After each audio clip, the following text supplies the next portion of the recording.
ఈ రాత్రి మన వాక్య ధ్యానాంశం కొరకు ఆమోసు ప్రవచన గ్రంథం 9వ అధ్యాయం, పరిశుద్ధ గ్రంథమైన బైబిల్ నుండి ఆమోసు ప్రవచన గ్రంథం 9వ అధ్యాయం 11, 12 వచ్చిన భాగాల్లో ఉన్న శ్రేష్టమైన సంగతులు ఈ రాత్రి మీకు బోధించాలని నేను ఇష్టపడుతూ ఉన్నాను. దయచేసి మీ గ్రంథాలు తెరిచి చూడండి. నేను చదువుతూ ఉన్నాను. పడిపోయిన దావీదు గుడారమును ఆ దినమున నేను లేవనెత్తి దాని గోడలు బాగుగా చేసి పోయిన చోట్ల బాగు చేసి ఎదోము శేషమును నా నామమును ధరించిన అన్యజనులందరినీ నా జనులు స్వతంత్రించుకున్నట్లు పూర్వపు రీతిగా దానిని మరలా కట్టించెదను, ఇలాగు జరిగించెదనని యెహోవా వాక్కు ఇదే. ఆమేనని చెప్పండి కొంచెం గట్టిగా. పరిశుద్ధ గ్రంథమైన బైబిల్లో ఈ ఆమోసు ప్రవచన గ్రంథంలో 9వ అధ్యాయం 11, 12 వచ్చిన భాగాల్లో ఉన్న అమూల్యము లాంటి దేవుని మాటలు మనం ధ్యానం చేయబోతున్నాం. రిఫరెన్స్ చక్కగా దేవుని మాటలు మీరు చూడాలని కోరుకుంటున్నాను. ఒకసారి అందరు ఈ మాట నాతో చెప్పండి. పూర్వపు రీతిగా, కొంచెం గట్టిగా మాట్లాడాలి. పూర్వపు రీతిగా దానిని మరలా కట్టించెదను, ఇదే యెహోవా వాక్కు. గట్టిగా చప్పట్లు కొడుతూ ఒకసారి యేసయ్యకి బిగ్గరగా, ఎంత ఓపిక ఉందో అంత గట్టిగా చప్పట్లు కొడుతూ యేసయ్యకి ఒకసారి మహిమ చెల్లించండి. పరిశుద్ధ గ్రంథంలో ఇంత స్పష్టంగా దేవాది దేవుడు ఈ మాటలు తెలియజేస్తూ ఉన్నాడు. పూర్వం ఉన్న రీతిగా దాన్ని మరలా నేను కట్టిస్తాను, ఇదే యెహోవా వాక్కు అని పరిశుద్ధ గ్రంథంలో ఈ మాటల్ని మనం ధ్యానిస్తూ చదవటానికి, దేవుని లేఖనాల్లో ఈ మాటలు ధ్యానించడానికి దేవుడు కృపనిస్తూ ఉన్నాడు. ఆమోసు అనే మాటకి అర్థం ఏమిటంటే భారములు భరించువాడు అని. నిజంగా ఈ ఆమోసు అనే వ్యక్తి ఒక చిన్న ప్రవక్త. దేవుడు ఏర్పాటు చేసుకున్నాడు ఆ ప్రవక్తని. దేవుడు బైబిల్లో పెద్ద ప్రవక్తల్ని ఏర్పాటు చేసుకున్నాడు, చిన్న ప్రవక్తల్ని కూడా ఏర్పాటు చేసుకున్నాడు. ఈ ప్రవక్త పశువుల కాపరిగా ఉండేవాడు ఒకప్పుడు. దేవుడు అతన్ని ఎంపిక చేసుకుని దేవుని ప్రజలకి ఆశీర్వదించబడిన మాటలు, ప్రవచన వాక్కులు ఎన్నో తెలియచేశాడు. అందులో ఒక్క మాట ఈ రాత్రి మనం జ్ఞాపకం చేసుకుంటున్నాం. పూర్వపు రీతిగా నేను దాన్ని మరలా కట్టిస్తాను అనే మాట ఈ రాత్రి పరిశుద్ధాత్ముడు మీ అందరికీ అర్థమయ్యే రీతిలో మొదటి రాత్రి దేవుడు మీతో మాట్లాడి బలపరచునుగాక. ఈ రాత్రి ఈ వాక్యంలోంచి నేను మీకు ప్రత్యేకంగా పూర్వపు రీతి అనే సబ్జెక్టు మీకు అందించాలని ఆశపడుతున్నాను. ఒకప్పుడు ఉన్న వైభవాన్ని గురించి మీతో మాట్లాడాలని నేను ఆశపడుతున్నాను. ఈ ఆమోసు ప్రవచన గ్రంథంలో 9 అధ్యాయాలు మనకు కనపడతాయి. 8 అధ్యాయాలు కూడా అనేకమైన సంగతులు తెలియచేస్తూ ఈ 9వ అధ్యాయానికి వచ్చినప్పటికీ ఆఖరిలో చెప్తున్నాడు, పూర్వపు రీతిగా ఒకప్పుడు ఉన్నట్లుగా నేను మరలా కట్టిస్తాను అని తన ప్రజలైన ఇశ్రాయేల్ గురించి దేవుడు ఈ మాటలు తెలియజేస్తూ ఉన్నాడు. ప్రియులారా, అక్కడ పై వచనాల్లో మనం చదువుకున్న మాటను చూస్తే, పడిపోయిన దావీదు గుడారాన్ని నేను మరలా కట్టిస్తాను. నా ప్రజలు వాళ్ళు, నా జనులు వాళ్ళు కనుక పూర్వం ఉన్నట్లుగానే వాళ్ళని నేను ఉండేటట్లుగానే మరలా వాళ్ళని కడతాను, స్థిరపరుస్తానని దేవుడు ఒక చక్కని మాట ఈ మొదటి రాత్రి సభలో పాల్గొన్న మీ అందరితో మాట్లాడి బలపరుస్తూ ఉన్నాడు. యేసు నామములో ప్రతి మాట మీ జీవితానికి దీవెనకరంగా మారునుగాక. నిజంగానే దేవుని మాటలు ఔన్నత్యాన్ని కలిగించేవి. ఒకప్పుడు పూర్వపు స్థితిని మనం ఒకసారి గుర్తు చేసుకుంటే, ఒక 20 ఏళ్ల క్రితం, 30 ఏళ్ల క్రితం మన యొక్క విశ్వాస జీవితం ప్రారంభ స్థితి ఒక్కసారి మనం గమనించుకుంటే, అప్పుడు మన భక్తి జీవితాల యొక్క స్థితిగతులు, మన ఆర్థిక పరిస్థితులు, లేకపోతే మన కుటుంబ పరిస్థితులు, లేకపోతే ఇతరుల పట్ల మనకున్న అభిమానం, గౌరవం, స్థితిగతులు, ఒకప్పుడు మన స్థితి ఎలా ఉంది? ప్రెసెంట్ ఇప్పుడున్న సిచ్యువేషన్లో, ఈ నవయుగంలో, ఈ తరంలో, ఇప్పుడుంటున్న ఈ టెక్నాలజీ యుగంలో క్రైస్తవ జీవితం, భక్తి ఏ విధంగా మారిపోతుంది? పూర్వం ఉన్నట్లుగానే ఇప్పుడు భక్తి కనపడుతుందా? ఒకప్పుడు ప్రారంభంలో ఉన్న వైరాగ్యం ఇప్పుడు విశ్వాస జీవితంలో కనబడుతుందంటే నిజంగా కనుమరుగైపోయిందని చెప్పటంలో ఏ సందేహము కూడా లేదు. సండే స్కూల్ పిల్లలు మొదలుకొని, యవనస్తులు మొదలుకొని, పెద్దవాళ్ళు మొదలుకొని, ఒకప్పుడు దేవుని పట్ల ఒక వైరాగ్యం, ఒక ఆసక్తి, ఒక భక్తి చేయాలనే ఒక తృష్ణ ఉండేది. రాను ఆ భక్తి కాస్త అలా చల్లారిపోతూ నిజంగానే దైవికంగా నీరసిల్లిపోయిన పరిస్థితుల మధ్యలో ప్రతి క్రైస్తవ కుటుంబాలు కనబడుతున్నాయి. ఈ మొదటి రాత్రి నాకు తెలిసి ఇక్కడ వచ్చిన వాళ్ళందరిలో వాక్యం పట్ల ఆసక్తి కలిగిన వారు వచ్చారని నేను నమ్మి ఈ మాటలు మీకు ప్రకటిస్తూ ఉన్నాను. తప్పకుండా మరలా మీ జీవితాల్ని దేవుడు పూర్వం ఉన్నట్లుగా ఆ వైభవాన్ని యేసు నామములో మీకు దేవుడు దయచేయునుగాక. ఒకసారి అందరూ చప్పట్లు కొడుతూ దేవుడికి ఒకసారి మహిమ చెల్లిస్తారా? కరోనా 2020 లాక్డౌన్ ఒకసారి మీరు గుర్తు చేసుకోండి. అప్పుడు ఎంత భక్తి చేసేవాళ్ళు. ప్రతిరోజు ఈవినింగ్ 7 వస్తే లైవ్ దగ్గర కూర్చునేవాళ్ళు. ప్రతి ఉదయకాలం స్తోత్ర ప్రార్థన, ప్రతి మధ్యాహ్నం విజ్ఞాపన ప్రార్థన, ప్రతి సాయంకాలం కుటుంబ ప్రార్థన. ఇంకో మాటలో చెప్పాలంటే ఒక ఆయనకి కరోనా వచ్చింది, ఫస్ట్ వేలో తగ్గింది.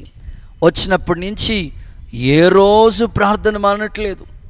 ఉదయకాలం స్తోత్ర ప్రార్థన, విజ్ఞాపన ప్రార్థన, సాయంకాలం కుటుంబ ప్రార్థన. ఎక్కడ నియమించిన కూడికలు ఒకేలా ఏ ఒక్కరోజైనా ప్రార్థన మానేస్తే భార్యతో అంటాడు, ఇదిగో ప్రార్థనకి వెళ్ళిపోవాలి, రెడీ అవ్వండి. పిల్లలతో అంటాడు, రెడీ అవ్వండి, వెళ్ళిపోవాలి.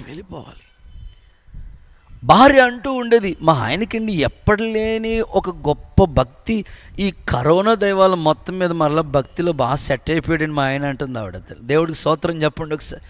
అంటే ఆ భయము వాళ్ళ హృదయంలో ఒకప్పుడు ఉన్న స్థితి, ఒకప్పుడు దైవికంగా నీరసిల్లిపోయిన వ్యక్తి మరలా కరోనా సమయం వచ్చినప్పుడు తన భక్తి జీవితం సరిగ్గా కట్టబడిందని, వారి కుటుంబ స్థితిగతులు సరిగ్గా కట్టబడ్డాయని ఆ తల్లి సాక్ష్యమిస్తుంది. ఈ రాత్రి నేను మిమ్మల్ని అడుగుతున్నాను, మీ గుండె మీద ధైర్యంగా చేసి విశ్వాసంతో చెప్పండి, మొదట ఉన్నట్లుగా మీరు ఉంటున్నారా? పూర్వం ఉన్నట్లుగానే మీ భక్తి జీవితాలు కనబడుతున్నాయా? విశ్వాస జీవితం, ప్రార్థన జీవితం, పరిచర్య, సేవ, వాక్య ధ్యానం ఒకప్పుడు ఉన్నట్లుగా కనిపిస్తున్నాయంటే ఏ సందేహం లేదు. ప్రారంభంలో అయితే ఎంతో ఫైర్, బాప్తిసం పొందిన కొత్తలో అగ్నిలాగా మండుతూ ఉండేవారు. రాను సతికిలు పడిపోయి చల్లారిపోయిన పరిస్థితి నేటి క్రైస్తవ జీవితంలోకి వచ్చేసింది. ఈ రాత్రి మరలా మీ జీవితాన్ని మొదట ఉన్నట్లుగా, పూర్వం ఉన్నట్లుగా యేసు నామములో తిరిగి మీ జీవితాన్ని దేవుడు కట్టునుగాక. యేసు నామములో కట్టునుగాక. దావీదు జీవితాన్ని గురించి మీతో కొన్ని ఇంట్రడక్షన్లో కొన్ని మాటలు చెప్తాను. పడిపోయిన దావీదు గుడారాన్ని నేను మరలా కడతానని ప్రభు మాట్లాడుతున్నాడు. ఒకప్పుడు దావీదు స్థితి ఎలా ఉంది అంటే రోజుకి 7 సార్లు స్తుతిస్తూ ఉండేవాడు. ఎప్పుడు ఇక స్తుతి ఆరాధనే. 150 కీర్తనల్లో చాలా కీర్తనలు దావీదు పాటలే. గొర్రెలు మేపుకుంటున్నా, గొర్రెలు కాసుకుంటున్నా దేవుణ్ణి స్తుతిస్తూనే ఉండేవాడు. 7 సార్లు స్తుతించే స్థితి ఉందంటే అతని భక్తి జీవితం ఎంత ఆసక్తిగా ఉందో ఒకసారి ఆలోచించండి.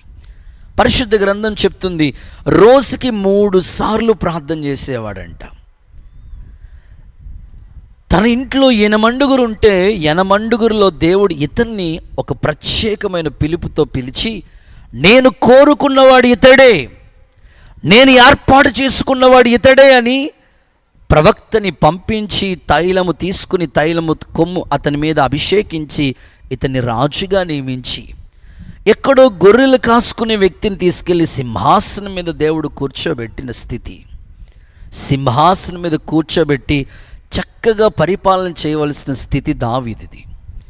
కానీ యుద్ధ భూమిలోకి వెళ్ళవలసిన వ్యక్తి మిద్ది మీద కూర్చుని తన ఆత్మీయ జీవితాన్ని భ్రష్టత్వంలోకి తీసుకొచ్చి, ఒక మాటలో చెప్పాలంటే ఆత్మీయంగా చల్లారిపోయి పడిపోయిన దావీదు గుడారాన్ని అలాగే ఉంచలేదు, తిరిగి మరలా దేవుడు కట్టించాడు. పరిశుద్ధ గ్రంథం చెప్తుంది, దావీదుని గురించి లేఖనాల్లో మనం చూస్తే అతడు నా హృదయానుసారుడు, నా చిత్తమంతయు నెరవేర్చువాడని దేవుడే సాక్ష్యం ఇచ్చాడు. ఈ రాత్రి ఒకప్పుడు మీ భక్తి బాగుండేదేమో, ఒకప్పుడు దేవుడి పట్ల ఎంతో ఆసక్తి వైరాగ్యం ఉండేదేమో. రాను రాను పరిస్థితుల ప్రభావాన్ని బట్టో, సాతాను వలలో చిక్కో మీ ఆత్మీయ జీవితం రాను రాను క్షీణించిపోతుందేమో. ఈ రాత్రి మరొక్కసారి మీ జీవితాన్ని దేవుడు కట్టబోతున్నాడు. యేసు నామములో పూర్వం ఉన్నట్లుగా మరలా మీ జీవితాన్ని తిరిగి దేవుడు కట్టునుగాక. కొంచెం గట్టిగా ఆమేనంటారా? ఇశ్రాయేలు ప్రజల జీవితాన్ని గురించి కూడా చెప్తాను. దేవుడు వాళ్ళ స్థితిని ఎలా మార్చాడో తెలుసా? ఐగుప్తి అనే చెరలో ఉన్న వారిని మోషే అనే నాయకుడిని పంపించి పాలు తేనెలు ప్రవహించే దేశానికి ఏ విధంగా నడిపించాడో తెలుసా? 40 సంవత్సరాల అరణ్యంలో దేవుడు వారిని నడిపించిన విధానం, వారు వేసుకున్న వస్త్రం మాయలేదు, వాళ్ళ చెప్పులు అరిగిపోలేదు, బండలోంచి దేవుడు నీళ్లు రప్పించాడు, ఆకాశం నుండి ప్రతిరోజు మన్నాని కురిపించాడు, మారా నీళ్లు మధురంగా మార్చాడు, ఎర్ర సముద్రాన్ని దాటించాడు. ఇన్ని అద్భుతాలు ప్రభు చేస్తూ వచ్చాడు. వారి జీవితం, వాళ్ళ స్థితిగతులు ఎంత అద్భుతంగా దేవుడు వాళ్ళ జీవితాలు కడతా ఉంటుంటే, మరలా పరిశుద్ధ గ్రంథంలో మనం చూస్తాం, మోషే కొండ మీదకి వెళ్ళినప్పుడు అహరోను అనే ఆ యొక్క వాళ్ళ అన్నతో కలిసి లేఖనాల్లో మనం చూస్తాం కదా, వాళ్ళు మరలా విగ్రహారాధన వైపుకు వెళ్ళిపోయినట్లుగా. ఒకప్పుడు వాళ్ళ స్థితి బాగుంది, మరలా వాళ్ళ స్థితిగతులు సరైన రీతిలోంచి మరలా త్రొట్టిల్లిపోయిన పరిస్థితి. అందుకే ఈ రాత్రి మీ జీవితాలతో ప్రతి ఒక్కరితో దేవుడు సూటిగా మాట్లాడుతున్నాడు. పడిపోయిన దావీదు గుడారాన్ని దేవుడు మరలా తిరిగి కట్టబోతున్నాడు. ప్రత్యేకంగా పూర్వం ఉన్న వైభవాన్ని యేసు నామములో మీ అందరికీ నా దేవుడు దయచేయునుగాక. సరే, అందరూ హల్లెలూయా అని చెప్పండి. ఒక తల్లి హాస్పిటల్కి వెళ్ళింది. జస్ట్ ఇలాంటి మాటలు మీకు చెప్తే అర్థం అవుతుందని చెప్తున్నా. హాస్పిటల్కి వెళ్ళింది. డాక్టర్ గారు అడిగారు, ఏంటమ్మా నీ కంప్లైంట్ ఏంటి, నీ ప్రాబ్లం ఏంటమ్మా అని అడిగారు. అడిగిన వెంటనే డాక్టర్ గారితో ఆమె చెప్తుంది, అయ్యా నాకు ఒక్కరు ఇద్దరుగా కనపడుతున్నారండి, అదే నా కంప్లైంట్.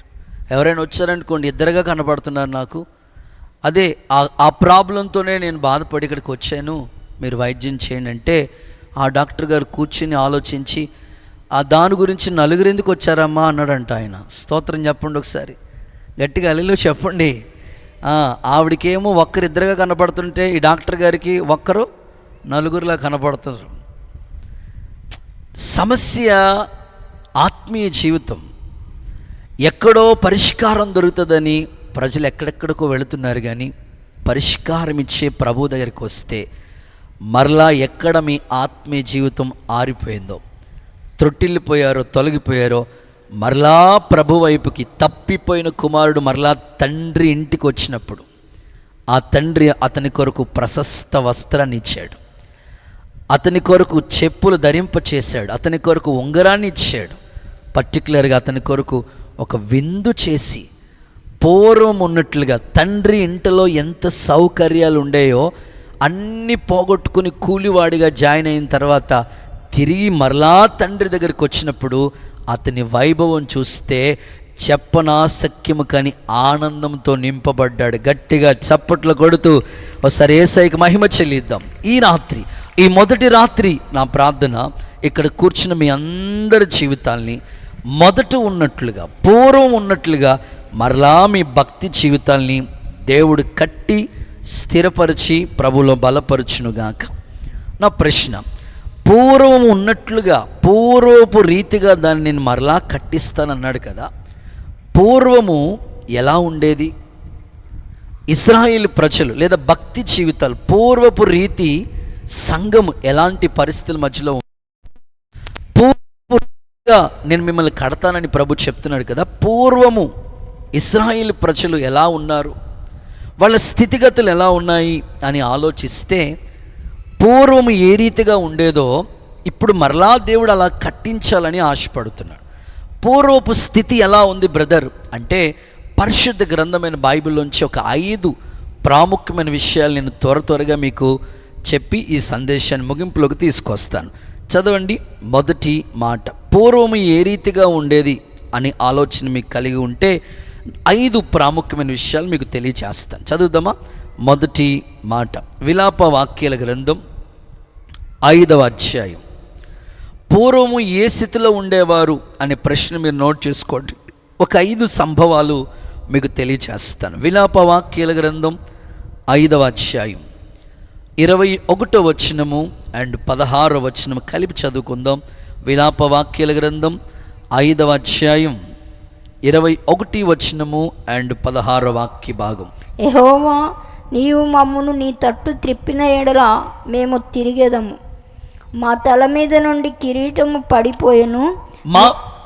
మా తట్టు తిరిగేదము, మా పూర్వస్థితి మాకు మరలా దయచేయి. మా పూర్వస్థితి మాకు మరలా కలుగు చేయి. పూర్వం ఎలా ఉండేవారు?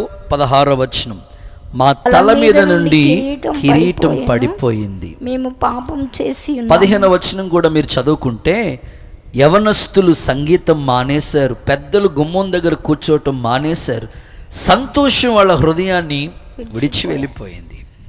సో ఇవన్నీ చదివి ఒక్క మాటలో మీకు అర్థమయ్యేటట్లుగా చెప్పాలి అనంటే, కిరీటం వాళ్ళ తల మీద నుంచి పడిపోయింది. అంటే పూర్వం ఎలాంటి స్థితిలో వాళ్ళు ఉన్నారంటే, కిరీటము ఘనతకు గుర్తు. మొదటి మాట, ఘనత పొందిన స్థితి. కిరీటం అధికారానికి గుర్తు, కిరీటం ఘనతకు గుర్తు. మీరు ఎలా చెప్పగలరు అంటే, పరిశుద్ధ గ్రంథంలో యోబు గ్రంథం 19:9లో ఈ మాట మనకి కనపడుతూ ఉంటుంది. యోబు గ్రంథం 19వ అధ్యాయం 9వ వచనాన్ని మనం చూస్తే అక్కడ ఈ విధంగా రాయబడి ఉంది, మా తలల మీద నుంచి కిరీటం పడిపోయిందనే దాని గురించి, ఘనతయు మా తల మీద నుండి కిరీటము తీసివేశాడు అనే మాటను అక్కడ చూస్తూ ఉన్నాం. అంటే ఘనత లేదా కిరీటము తల మీద నుంచి కింద పడిపోయిందంటే అర్థం ఏమిటంటే, ఘనత పొందిన స్థితిలో ఉండేవారు వాళ్ళు ఒకప్పుడు, కానీ ఆ ఘనత పోగొట్టుకున్న స్థితిలోకి వచ్చేశారు. అందుకే దేవుడు మరలా ఇశ్రాయేలు ప్రజలతో చెప్తున్నాడు, పూర్వం ఉన్న స్థితిలో ఉండినట్లుగా ఇదిగో సంఘాన్ని, విశ్వాస కుటుంబాన్ని, భక్తి చేస్తున్న ప్రతి క్రైస్తవ జీవితాన్ని యేసు నామములో పూర్వము ఉన్నట్లుగా మీ భక్తి జీవితాలు మరలా కట్టబడునుగాక. కొంచెం గట్టిగా చప్పట్లు కొడుతూ సరి ఆమేనని చెప్పండి.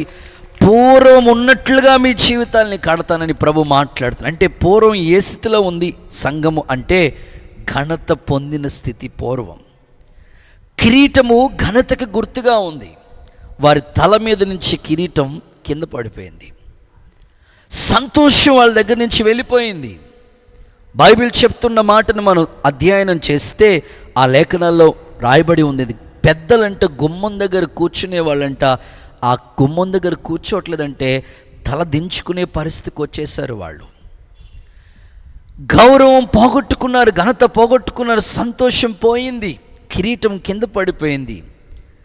అందుకే వాళ్ళు ప్రార్థిస్తున్నారు, మా పూర్వస్థితి మరలా మాకు దయచేయి ప్రభువా, మరలా మా జీవితంలో ఆ వైభవాన్ని చూడాలి అని వారు కోరుకుంటూ దేవుని వేడుకుంటున్న సందర్భం.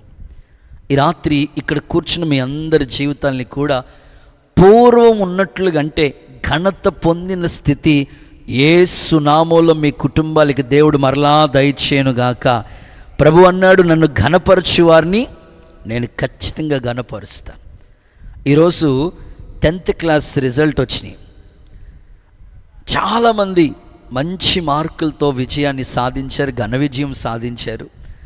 ఒక అన్న నాకు వాట్సాప్లో షేర్ చేశాడు, 600 మార్కులకి ఒక అమ్మాయికి 600 మార్కులు వచ్చినాయి అంట. మరీ అంత తప్పునసానం ఉండకూడదు మీకు. ఎన్ని మార్కులు చెప్పండి? 600కి 600 అంట. అసలు కాకినాడ పాపది ఆ పేపర్లో వేస్తే జస్ట్ ఆ వాట్సాప్ షేర్ చేశాడు ఆయన. 600కి 600 మార్కులు. ఏం ఘనత అండి బాబు. మన పిల్లలు ఘనతకి ఎక్కిన స్థాయిలో ఉండాలనేది ప్రతి తండ్రి కోరిక, ప్రతి తల్లి కోరిక. అతడు నన్ను ప్రేమించుచున్నాడు గనుక నేను అతన్ని తప్పించింది, అతడు నా నామమును ఎరిగినవాడు గనుక నేను అతన్ని ఘనపరుస్తానన్నాడు ప్రభు. తన బిడ్డల్ని ఎప్పుడు కూడా ఘనహీనులుగా ఉంచేవాడు కాదు, అవమాన స్థితిలో ఉంచేవాడు కాదు. ఒకవేళ అవమానాల మధ్యలో ఉన్న బైబిల్ ఏమంటుందో తెలుసా? నీ అవమానానికి ప్రతిగా చెప్పండి రెట్టింపు ఘనత నీకు ఇస్తాను, పూర్వం ఉన్న స్థితి నీకు మరలా ఇస్తాను. ఏ స్థితిలో నీ ఘనతను నువ్వు పోగొట్టుకున్నావో, ఒకవేళ ఘనతను పోగొట్టుకున్న స్థితిలో నీవు ఉన్నావు, ఒకవేళ నాకు ఘనత రాలేదని బాధపడుతున్నా, మరలా దేవుడు ఆ పూర్వపు వైభవాన్ని నీకు ఇస్తాడు. మేము చిన్నప్పుడు, నాకు తెలిసి నేను 9th క్లాస్లో ప్రభుని నమ్ముకున్నాను. నమ్ముకోవటమే అప్పట్లో సండే స్కూల్కి దేవుని సంధికి వెళుతూ ఉండేవాడిని. దైవికమైన భక్తి మార్గాలు ఎదుగుతున్నప్పుడు అప్పట్లో పూర్వపు భక్తి పట్ల ఆసక్తి ఎట్లా ఉండేదంటే, అప్పట్లో ఈ లైట్లు, మైక్లు, ఈ కీబోర్డు, డ్రమ్ వాయించేవాడు, డోలక్ కొట్టేవాళ్ళు ఎవరు లేరు. అప్పట్లో కరెంట్లు, జనరేటర్లు పెద్దగా అప్పట్లో మీటింగ్స్కి ఉండేవి కాదు. ఒక లాంతర్ లాంటిది ఒక లైట్ ఒక సేవకులు తీసుకెళ్తా, ఆ లైట్ తీసుకుని వెళ్ళి ప్రార్థన పెడతా వస్తూ ఉండేవారు. విశ్వాసులు ఎట్లా వచ్చేవారు తెలుసా ఆ ప్రార్థనలకి? ఈ గడ్డిమేటికి ఒక ఇట్లా చుట్టేసుకుని, గడ్డిమేటి ఇట్లా చుట్టుకుని ఒక కర్రకి అలా తగిలించుకుని దాన్ని తొంట అంటారు, తీసుకుని వెలిగించుకుని విశ్వాసులు అప్పట్లో అలాగా మందిరానికి వస్తూ ఉండేవారు. అప్పుడున్న ఆసక్తి ఇప్పుడు కనపట్లేదు. మందిరం దగ్గరలోనే, ఒక 1/2 కిలోమీటర్ కూడా దూరం ఉండదు మనకి. కానీ దైవికమైన ఆసక్తి రోజు రోజుకి తగ్గిపోతూ ఉంది. ఎందుకో ప్రార్థనలో నేను కనిపెట్టి ప్రార్థిస్తూ ఉన్నప్పుడు నా హృదయంలో సంఘం యొక్క ఆత్మీయ స్థితి, సమాజం యొక్క స్థితి, క్రైస్తవ కుటుంబాలు ఒకప్పుడు ఉన్న ఉజ్జీవం, పిఎల్ పరంజ్యోతి గారు ఉన్నప్పుడు ఎంత ఉజ్జీవం, దైవజనులు ఏసన్న గారు ఉన్నప్పుడు ఎంత ఉజ్జీవం, ఇలాగ గొప్ప గొప్ప సేవకులు కాలి నడకతో సేవను ప్రారంభించిన సేవకుల్లో ఎంత ఉజ్జీవం ఉండేది. ప్రస్తుతం ఆ ఉద్యమం ఏమైపోయింది? ఆ భక్తి, వైరాగ్యం, ఆ ఆసక్తి పూర్తిగా అట్టడికి వెళ్ళిపోతున్న పరిస్థితులు క్రైస్తవ కుటుంబాల్లో కనబడుతున్నాయి. దేవుడు ఈ రాత్రి మీకు చెప్తున్నాడు, ఆ మొదట ఉన్న స్థితి, ఆ ప్రారంభ స్థితి యేసు నామములో పూర్వం ఉన్నట్లుగా మీ జీవితాల్ని దేవుడు కట్టునుగాక. ఆ ఘనత యేసు నామములో మీకు అనుగ్రహించునుగాక. నిజమేనండి. మేము పరంజ్యోతి స్కూల్ దగ్గర సేవ ప్రారంభించినప్పుడు ప్రారంభ స్థితి, చిన్న గదిలో సేవ చేస్తున్నప్పుడు చాలామంది బిడ్డలు దూరమైన, భారమైన, అలాగే అంత దూరమైన దేవుని మందిరానికి వస్తూ ఉండేవారు. ఇప్పటికీ కూడా 30 కిలోమీటర్లైనా 40 కిలోమీటర్లైనా ప్రతి ఆదివారం మందిరానికి వస్తూ ఉంటారు. అమలాపురం చర్చ్ చూస్తూ ఉంటాను. అనేకుల్లో ఆసక్తి కలిగిన వాళ్ళు ఉన్నారు, అనేకుల్లో ఆసక్తి తగ్గిపోతున్న వాళ్ళు కూడా కనిపిస్తున్నారు. ఈరోజు మీ ఆసక్తి తగ్గకూడదు. మొదట నువ్వు దేవుడికి ఘనత ఇస్తే ఆయన నిన్ను ఘనపరుస్తాడు. మొదటున్న ఆ ఘనత మరలా నీకు ఇవ్వటానికి ఆయన ఇష్టపడుతున్నాడు. నీ తల మీద నుంచి కిరీటం అనే ఘనత పోగొట్టుకుండగా మరలా ఘనపరచబడిన స్థితిని యేసు నామములో ప్రభు నీకు దయచేయునుగాక.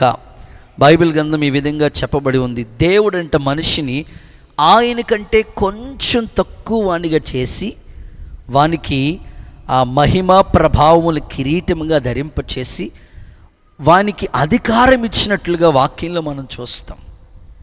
దేవుడు సంవత్సరమును దయా కిరీటం ఇచ్చాడు. లేఖనాల్లో చూస్తే అపరంచి కిరీటం ఇచ్చాడు, ప్రకాశమైన కిరీటం ఇచ్చాడు. ఇంత వైభవాన్ని ఇస్తే ప్రజలు ఆ ఘనతను పోగొట్టుకుంటున్నారు. ఈ రాత్రి మీ జీవితంలో ఘనతను పోగొట్టుకున్న పరిస్థితి మనకు రాకుండగా, పూర్వపు స్థితి, ఒకప్పుడున్న వైరాగ్యం, ఒకప్పుడున్న ఆసక్తి, ఒకప్పుడున్న భక్తి శ్రద్ధలు మరలా దేవుడు మీలో అంతరంగంలో పుట్టించునుగాక. మీరు చాలా సీరియస్గా ఉన్నారు కాబట్టి ఒక మాట తప్పక చెప్పదు. ఒకసారి అందరూ చేతులు ఎత్తి హల్లెలూయా అని చెప్తారా? ఇంకా చేతులు పైకి చెప్పండి అందరు హల్లెలూయా. ఇంచుమించు వాళ్ళ భార్యాభర్తలు ఇద్దరు వారి కుటుంబ పరిస్థితులు ఎలా ఉన్నాయంటే 7 సంవత్సరాలు అవుతుంది వాళ్ళకి వివాహమై, పిల్లలు ఉన్నారు, కుటుంబాలు చక్కగా కట్టబడుతున్నాయి. కానీ 7 years నుంచి వాళ్ళ కుటుంబంలో ఎప్పుడూ గొడవలు జరుగుతూనే ఉంటాయట. వివాహమై 7 సంవత్సరాలు అవుతుంది, 2-3 పిల్లలు పుట్టారు. అయినా రోజు ఇంట్లో ఏదో ఒక గొడవ జరుగుతూనే ఉంటుందంట. రోజు ఏదో ఒక పోరాటమేరట. పాపం ఎవరో పెద్దోళ్ళతో చెప్పారంట, ఏమండి వీళ్ళకి పెళ్ళైనా పిల్లలు పుట్టినా కనీసం కొంచెం కూడా జ్ఞానం లేకుండా ఇంకా రోజు ఒకరికొకరి మీద తిట్టుకుంటూ ఉంటారండి, కొట్టుకుంటూ ఉంటారండి, ఒకరి జుట్టు ఒకరు పట్టుకుంటూ ఉంటారండి, ఆ పిల్లలు ఇంకేం నేర్చుకుంటారండి అని పెద్దోళ్ళతో చెప్తే సరే అని పెద్దోళ్ళు అన్నారట, ఏమండి 7 సంవత్సరాలైన ఇంకా మీరు సెట్ అవ్వకపోతే ఎట్లాగండి, ఒక ఫైనల్ డిసిషన్కి వచ్చేసేయండి అని అన్నారట. సరే అండి వచ్చేస్తాను అనని. సరే భార్యాభర్తలు ఇద్దరు కూడా ఫైనల్ డిసిషన్కి వచ్చేసారు. ఇద్దరు కూర్చున్నారు. ఫైనల్గా భార్య మాట్లాడుతుంది, భర్త మాట్లాడుతున్నాడు. సరే మొట్టమొదటిగా దేవుడు భర్తను చేశాడు కనుక చెప్పండి, పురుషుని ఎట్లా చేశాడు దేవుడు? నేలమంటితో నరుని నిర్మాణం చేసి వారి నాసికారంధ్రంలో జీవవాయువు ఊదినప్పుడు నరుడు జీవాత్మగా మారాడు. ఇప్పుడు మట్టితో చేయబడ్డాడు పురుషుడు, మొదట చేయబడ్డాడు. స్త్రీల్ని దేవుడు ఆ ప్రక్కటి ఎముకగా ఒక ఎముకను చేసి స్త్రీగా నిర్మాణం చేశాడు. ఇప్పుడు చెప్పండి, మట్టి గట్టిదా ఎముక గట్టిదా? మీరు చాలా గట్టోళ్ళమ్మ, చెప్పండి అమ్మ బంగారు తల్లులారా. ఆ ఎముకే గట్టిది కదా. ఇప్పుడు మీరు ఎంత గట్టోళ్ళో చెప్తున్నాను. 7 సంవత్సరాల నుంచి సమస్య మీద సమస్య, కుటుంబంలో పిల్లలు ఎదుగుతున్నా వాళ్ళకి భవిష్యత్తుని గురించి ఆలోచన ఏమీ లేకుండా భార్యాభర్తలు ఇద్దరు ఒకరి మీద ఒకరు పడుతూ తిట్టుకుంటా రోజు గోలుగా ఉంటుంది వాళ్ళ పరిస్థితి. సరే పెద్దోళ్ళు కూర్చొని మాట్లాడితే ఎందుకమ్మా రోజు అట్లాగంటే ఒక నిర్ణయానికి వచ్చారు. సరే భర్త అన్నాడంటే దగ్గరికి వచ్చి పెద్ద మనుషులు ఎదుట, ఏమీ లేదండి నాది తప్పు అయితే నేను పోతాను అన్నాడండి. ఫైనల్ డిసిషన్ అయింది. సరే భార్య దగ్గరికి వచ్చాడు. మరి నీ సంగతి ఏంటమ్మా అని పెద్దోళ్ళు అడిగారు. భార్య అంటదంట, నాది తప్పు అయితే నా పసుపు కుంకుమ పోతుందండి. చూసారా, పసుపు కుంకుమ అంటే ఎవరు? ఎంత గట్టోళ్ళో మీరు. దేవుడికి స్తోత్రం చెప్పమ్మా బంగారు తల్లి, హల్లెలూయా అని చెప్పండి అమ్మా. సో మీరు ఇలా ఉంటే మీ కుటుంబాలు ఘనతపరచబడతాయా, ఘనతలోకి వస్తాయా? కొన్ని కుటుంబాలు మీరు చూడండి ఎప్పుడు గొడవ పెట్టుకునే ఉంటారు. అలా ఉంటే ఎప్పుడు మనకి ఘనత వచ్చేది? పూర్వం ఉన్న ఆ వైభవం మనకి రావాలి. పరిశుద్ధ గ్రంథమైన బైబిల్ ఇందులో ABC అని 3 వ్యక్తుల్ని పరిచయం చేస్తాను. వాళ్ళ ఘనత ఏ స్థాయిలో ఉందో. యోసేపు ఘనత, దేవుడు యోసేపుకి ఇచ్చిన ఘనతను మీరు చూడండి. పూర్వము ప్రారంభంలో వాళ్ళ నాన్న దగ్గర ఎంత ఘనత ఉండేది. అందరికీ ఉన్న వస్త్రాలు వేరు. చెప్పండి యోసేపుకి వాళ్ళ నాన్న కుట్టించిన విచిత్రమైన వస్త్రం వేరు. అందరినీ ప్రేమించిన విధానం వేరు. యోసేపు మీద ఉన్న ప్రేమ వేరు. తండ్రి హృదయంలో యోసేపు పట్ల ఉన్న ప్రణాళిక వేరు. దేవుడు ముందుగానే కళ రూపంలో తెలియచేశాడు, నీ లైఫ్ ఇలా ఉంటుంది, నీ స్థితి ఇలా ఉంటుందని. ప్రతిదీ దేవుడు కళ రూపంలో యోసేపుకు చెప్తా వచ్చాడు. అయితే వాళ్ళ అన్నలు పగపట్టారు, గుంటలో పడేశారు, తృణీకరించారు. చేయలేని నింద తన మీద పడ్డది. చెరసాల్లో ఉన్నాడు. అలాగని తన స్థితిని దేవుడు పట్టించుకోలేదా? అట్లన రాదు. ఎలాంటి ఘనత ఇచ్చాడో తెలుసా? వాళ్ళ నాన్న దగ్గర ఎంత వైభవం ఉండేదో ఇప్పుడు దేశాన్ని పోషించగలిగిన స్థానంలో యోసేపు కూర్చున్నాడు. చప్పట్లు కొడుతో సరి యేసయ్యకి మహిమ చెల్లిద్దాం. సో నేనంటాను, పూర్వం ఉన్న వైభవం కంటే అద్భుతమైన ఘనత యోసేపులో మనం చూడగలుగుతాం. మీకు అన్ని రిఫరెన్స్లు ఇచ్చే టైం లేదు కనుక జస్ట్ నేను ప్లెయిన్గా చెప్పుకుంటూ వెళ్ళిపోతాను. ఆదికాండం 45:13 యోసేపుకి ఐగుప్తులో కలిగిన ఘనతను గురించి రాయబడుతూ వచ్చింది. కాబట్టి యోసేపులాగా ఒకవేళ మీ జీవితాల్లో యవ్వన కాలంలో మీకు ఇచ్చిన విజన్, లేకపోతే మీకు ఇచ్చిన దర్శనం, లేకపోతే మీకు ఇచ్చిన కళ, అది నెరవేరడానికి ఒక సమయం దేవుడు ఇస్తాడు. ఆ సమయం వరకు మనం ఎదురు చూడాలి. ఒక సమయం వచ్చినప్పుడు తండ్రి ఉద్దేశాలన్నీ మన పట్ల నెరవేర్చబడతాయి. ఆ ఘనత ఖచ్చితంగా దేవుడు మనకిస్తాడు.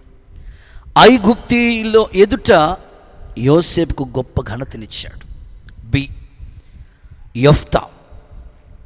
యెఫ్తా జీవితంలో ఇంటోళ్ళే, బయటోళ్ళు ఏదో అన్నారనుకుంటే బాధపడ్డాము అంటానికి ఒక అర్థం ఉంటుంది.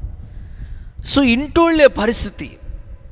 యెఫ్తాని నిర్దాక్షిణ్యంగా ఏ కారణమైతే ఏమీ లేదు, ఏదైనా ఒక కారణం ఉంటే అనుకోవటానికి ఉంటుంది, కానీ యెఫ్తా జీవితంలో ఏ కారణం లేకుండా ఒకప్పుడు బాగా చూసిన అన్నలే యెఫ్తాని, ఒరేయ్ నీ ఇంట్లో ఉండడానికి అర్హత కోల్పోయావు, నువ్వు లే ఇంట్లోంచి వెళ్ళిపోరని వాళ్ళ అన్నలే యెఫ్తాని పంపించేశారని ఇంట్లోంచి యెఫ్తా వెళ్ళిపోయిన తర్వాత అతని పరిస్థితి ఎట్లా ఉంది? యెఫ్తాని రకరకాలుగా మాట్లాడుతూ వచ్చారు వాళ్ళ అన్నలు. ఆశ్చర్యం చెప్పిన వైభవం, పూర్వపు ఘనత మరలా ఏ అన్నలు వద్దనుకున్నారో ఆ అన్నలే వచ్చి నువ్వు మా మీద పెద్దగా ఉండాలి, అధికారిగా ఉండాలి అని యెఫ్తాని వాళ్ళందరూ వాళ్ళ మీద పెద్దగా నియమించినట్లుగా లేఖనాల్లో మనం చూడగలుగుతాం. దేవునికి స్తోత్రం కలుగును గాక. మీరు తర్వాత చదువుకోండి, న్యాయాధిపతులు 11:11 ఈ మాట చూస్తాం. యెఫ్తాకి దేవుడిచ్చిన ఆ అధిపతి స్థానం వాళ్ళే నియమించారంట కావాలని. ఒకవేళ నీవు కూడా ఒకవేళ తృణీకరించబడుతున్నావా ఇంట్లో? మీ ఇంట్లో పరిస్థితులు ఇలా ఉన్నాయా? నాకు తెలియదు. హృదయాన్ని ఎరిగిన దేవుడు నీతో మాట్లాడుతున్నాడు. పూర్వపు ఉన్న వైభవాన్ని మరలా దేవుడు నీకు కలుగు చేయునుగాక. మర్దుకై పూర్వపు స్థితి నిజంగానే ఈ యొక్క మర్దుకై స్థితి చాలా అద్భుతంగా కనబడుతూ ఉంటుంది. ఎస్తేర్ని పెంచిన విధానం, ఇంకో మాటలో చెప్పాలంటే ఆత్మీయ జీవితంలో నేను యూదుణ్ణి గనక రాజీ పడను అని ఒక వైరాగ్యం కలిగి చేసిన భక్తి, ఇప్పుడు తనకు వ్యతిరేకంగా ఒక జీవో తీసుకొచ్చి ఇదిగో యూదులు అనేవాళ్ళే ఉండకూడదని నిర్మూలము చేద్దామని హామాను చాలా శతప్రయత్నాలు చేసిన దేవుడు మర్దుకైకి పూర్వం ఉన్న వైభవం కంటే ఒక గొప్ప ఘనత ఇచ్చినట్లుగా, గొప్ప సంస్థానంలోనే గొప్పవాడిగా అతన్ని కూర్చోబెట్టినట్లుగా వాక్యంలో మనం చూస్తాం. ఎస్తేరు గ్రంథం 9వ అధ్యాయం 4వ వచనంలో ఈ మాటలు రాయబడి ఉన్నాయి. మర్దుకైన ఆ సంస్థానంలోనే దేవుడు గొప్ప చేశాడంట. ఈరోజు మీరు తీర్మానం చేసుకోండి, ఏదో మీ కుటుంబాల్లో కలిగిన బాధను బట్టి కృంగిపోవద్దు. ఈ మొదటి రాత్రే దేవుడు నీతో మాట్లాడుతున్నాడు. పూర్వం ఉన్న ఆ వైభవం మరలా దేవుడు నీకు ఇస్తాడు. విశ్వాసంతో ఈ మాటలు మీకు ప్రకటిస్తున్నాను. ఆ ఘనత పొందిన స్థితిని యెఫ్తా లాంటి, యోసేపు లాంటి, మర్దుకై లాంటి ఘనత యేసు నామములో దేవుడు నీకు దయచేయునుగాక. కొంచెం గట్టిగా ఆమేనని చెప్తారా? కానీ శాంసోన్ జీవితం చూడండి. పూర్వం ఎంత వైభవం ఉంది శాంసోన్కి. సింహం ఎదురొస్తే మేక పిల్లల్ని చీల్చినట్టుగా చీల్చేశాడు. 300 నక్కల్ని పట్టుకుని వాటి తోకలు ముడేసి ఫిలిస్తీన్ల పంటను సర్వనాశనం చేశాడు. మన ఇంట్లో కుక్కను పట్టుకోలేం మనం. 300 నక్కలు పట్టుకున్నాడంట. ఎంత బలవంతుడో. ఒక చిన్న గాడిద దవడ ఎముక తీసుకుని 1000 మంది ఫిలిస్తీన్ని చంపేశాడు, హతమార్చేశాడు. అది అతని యొక్క వైభవం, ప్రారంభ స్థితి. రాను రాను రాను రాను తన ఆత్మీయ స్థితి పాడైపోయినట్లుగా. శాంసోన్ జీవితం మనకు లేఖనాల్లో చూస్తాం కదా.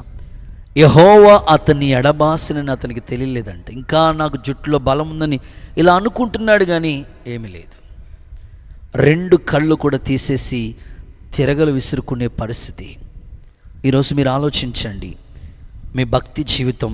ప్రభువా, భక్తులందరూ మా ఎదుట మోడల్గా ఉన్నారు, మేము మా పూర్వస్థితి ఆ ఘనత పొందిన వారిగా మేము ఉండాలి తప్ప ఘనహీనులుగా మా జీవితం ఎప్పటికీ ఎన్నటికీ ఉండకూడదయ్యని ఒక తీర్మానంతో భక్తి చేసుకోండి. యేసు నామములో మీ కృప మీ మీద కుమ్మరించబడునుగాక. గట్టిగా ఆమేనని చెప్పండి. ఇక 2వ మాటలోకి వచ్చేస్తున్నాను, సెకండ్ వన్. పూర్వం ఉన్న రీతిగా నేను మరలా మిమ్మల్ని కట్టిస్తాను. పూర్వం ఏ స్థితిలో ఉన్నారు వాళ్ళు అంటే, మొదటిది ఘనత పొందిన స్థితి. రెండవది హగ్గై పుస్తకం 2వ అధ్యాయం 3వ వచనము 9వ వచనం కలిపి చదువుకుందాం. హగ్గై పుస్తకం 2వ అధ్యాయం 3వ వచనం 9వ వచనం కలిపి చదువుదాం. త్వరగా చదవాలి భక్తులారా. హగ్గై పుస్తకం 2వ అధ్యాయం 3వ వచన భాగాన్ని దయచేసి గమనించండి. లేఖనాల్లో పూర్వకాలమున ఈ మందిరమునకు కలిగిన మహిమను చూసి, చాలు, పూర్వకాలమున ఈ మందిరమునకు కలిగిన మహిమను చూసిన వారు మీలో ఉన్నారు కదా. 9వ వచనం, కడవరి మందిరం యొక్క మహిమ మునుపటి మందిరం యొక్క మహిమను మించునని సైన్యములకు అధిపతికి యెహోవా సెలవిస్తూ ఉన్నాడు. దేవునికి స్తోత్రం కలుగునుగాక. అందరు చేతులెత్తి హల్లెలూయా చెప్తారు గట్టిగా. రెండవది పూర్వం ఉన్న స్థితి. పూర్వం ఒకప్పుడు ఎలాంటి వైభవ స్థితి ఆ సంఘం ఉండేది. పూర్వం వాళ్ళు ఎలా ఉన్నారు అంటే, రెండో మాట ఏమిటంటే మహిమ, మందిరంలో మహిమ ఉండేది. పూర్వపు స్థితి, మందిరంలో మహిమ ఉంది పూర్వం. ఇప్పుడు ప్రస్తుత కాల భక్తి జీవితాలు, ప్రస్తుత మందిరం యొక్క పరిస్థితులు ఎలా ఉన్నాయి అంటే, మందిరంలో మహిమ లేని పరిస్థితి ప్రస్తుత సంఘాల్లో చూడగలుగుతున్నాం.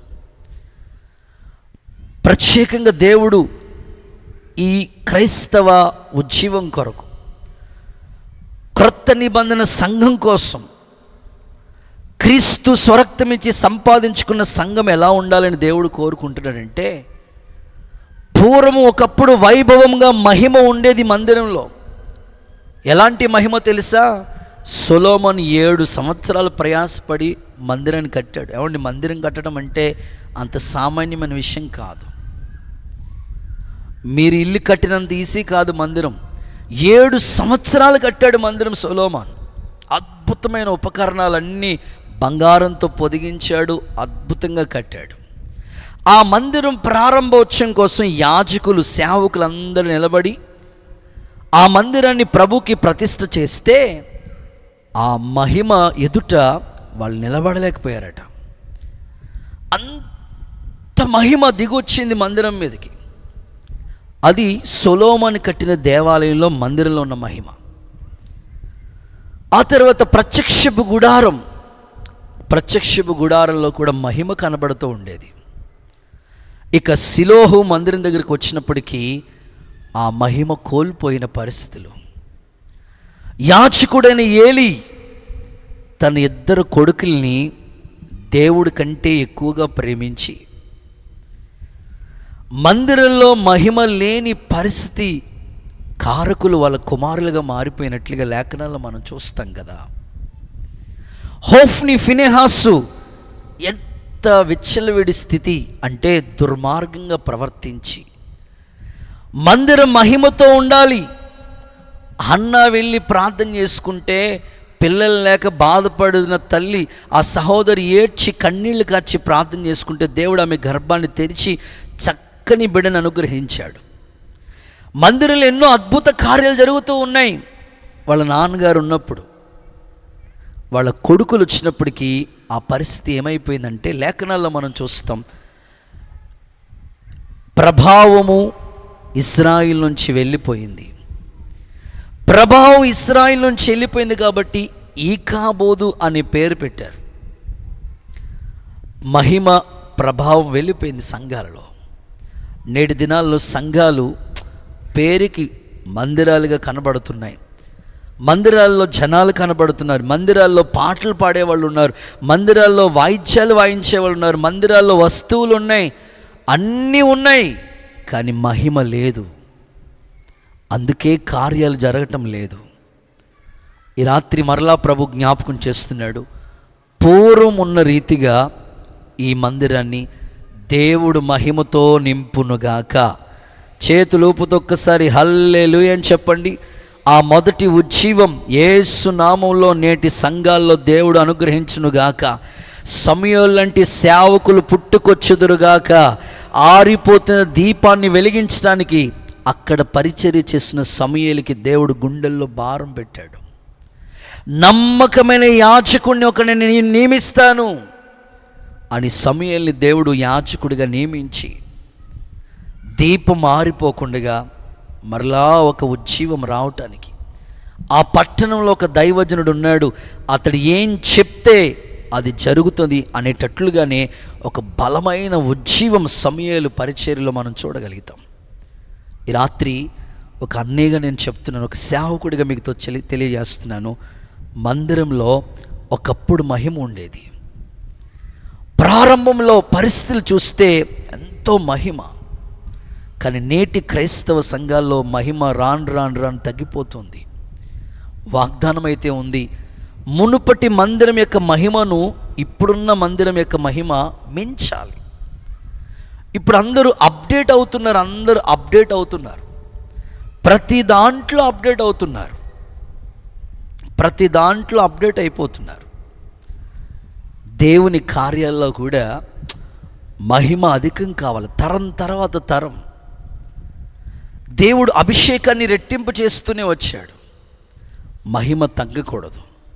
ఒక సేవకుడిగా నా ప్రార్థన, ప్రస్తుత సంఘాలలో ఏ సంఘమైనా కావచ్చు, ఆ సంఘాల్లో మహిమ లేకుండగా, ఇదిగో ఏలీ లాంటి పరిస్థితులు, ఏలీ కుమారు లాంటి పరిస్థితులు, మందిరాల్లో మహిమ కనుమరుగు చేస్తున్న సాతాను అపవాది క్రియలన్నీ దేవుడు కనుమరుగు చేసి ప్రస్తుత క్రైస్తవ సంఘాలన్నిట్లో దేవుడు తన మహిమను కుమ్మరించునుగాక.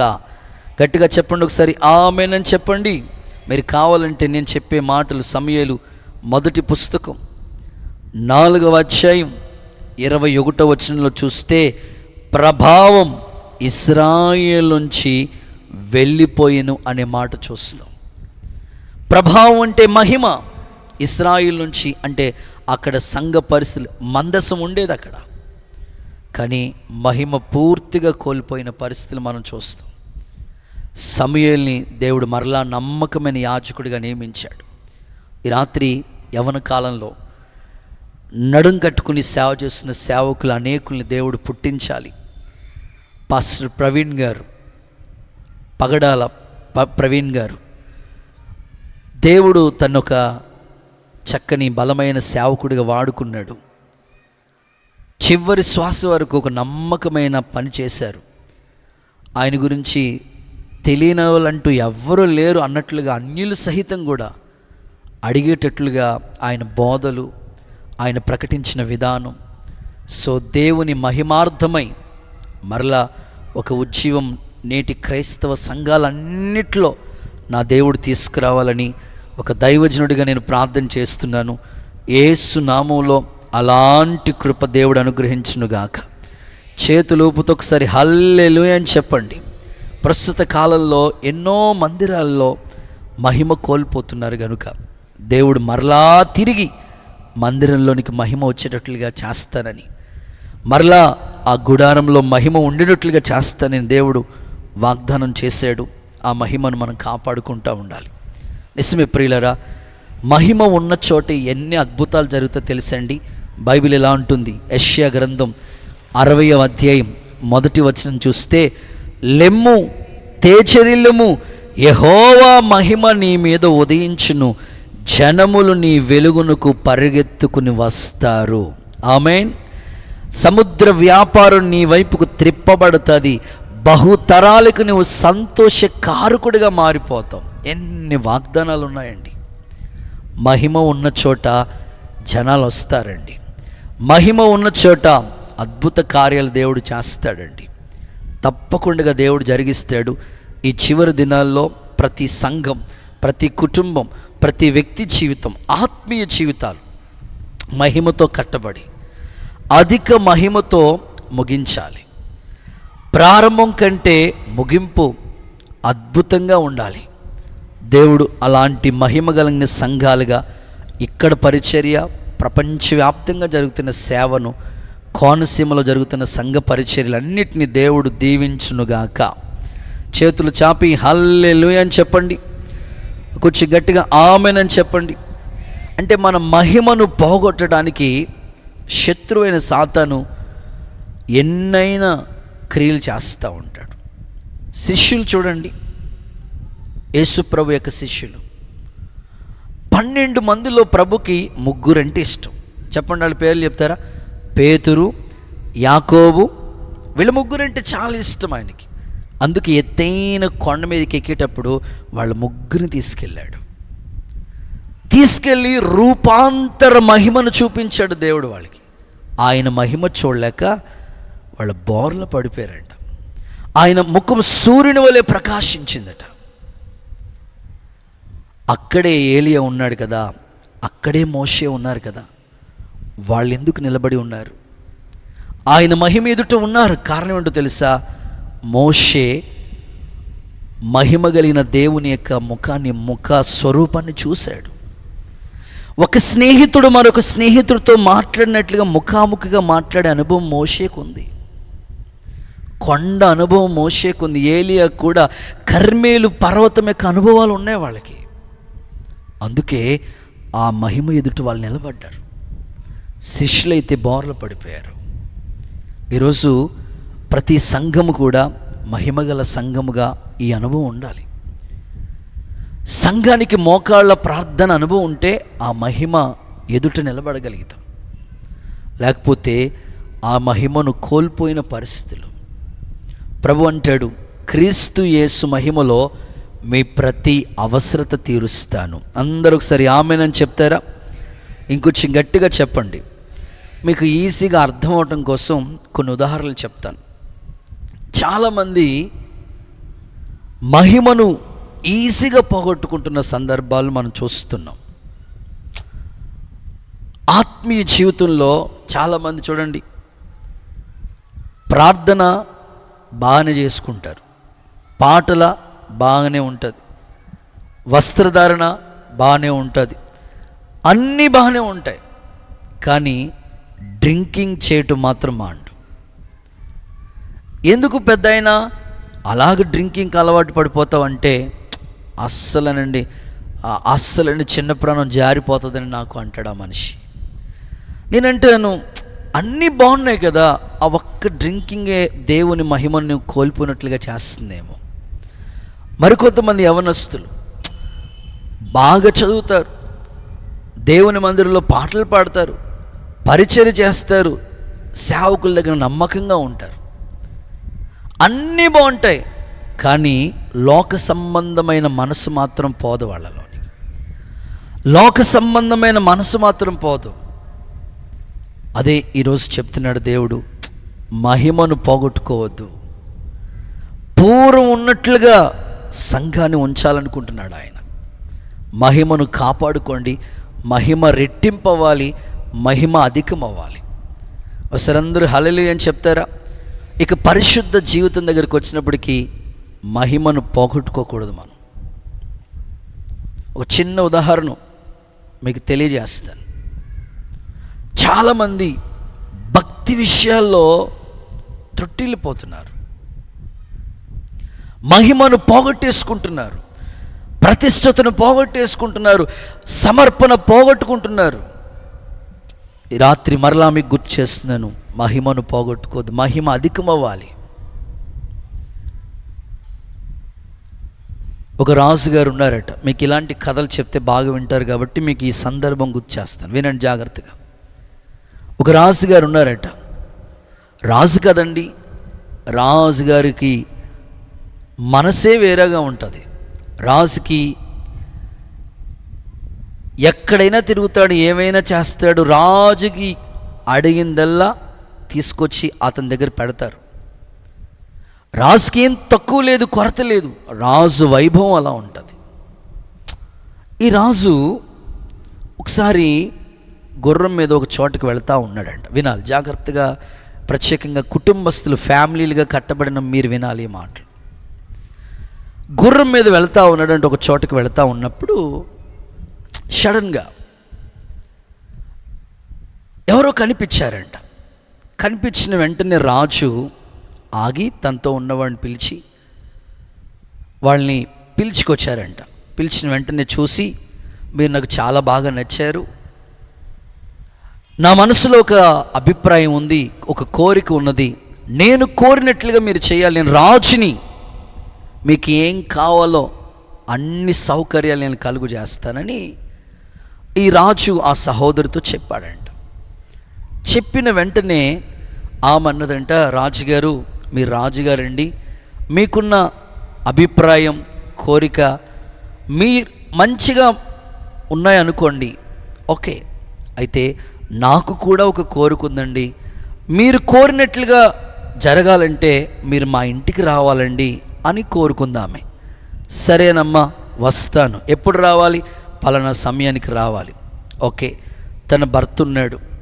భర్తకి కూర్చోబెట్టి ఒక విస్తరాకేసి దాంట్లో భోజనం, బిర్యానీ, చికెను, మటను, ఫ్రాన్స్, ఆ తర్వాత వైట్ రైస్, పప్పు, చాంబర్, ఇవన్నీ ఐటమ్స్ అన్నీ వేసి ఆ ప్లేట్లో ఆ విస్తరాకులో అన్నం పెట్టింది భర్తకి. అన్నం తింటా ఉన్నాడు. అన్నం తిన్నాడు, ఆల్మోస్ట్ అయిపోతుంది. ఈ లోపల రాజుగారు రానే వచ్చారు.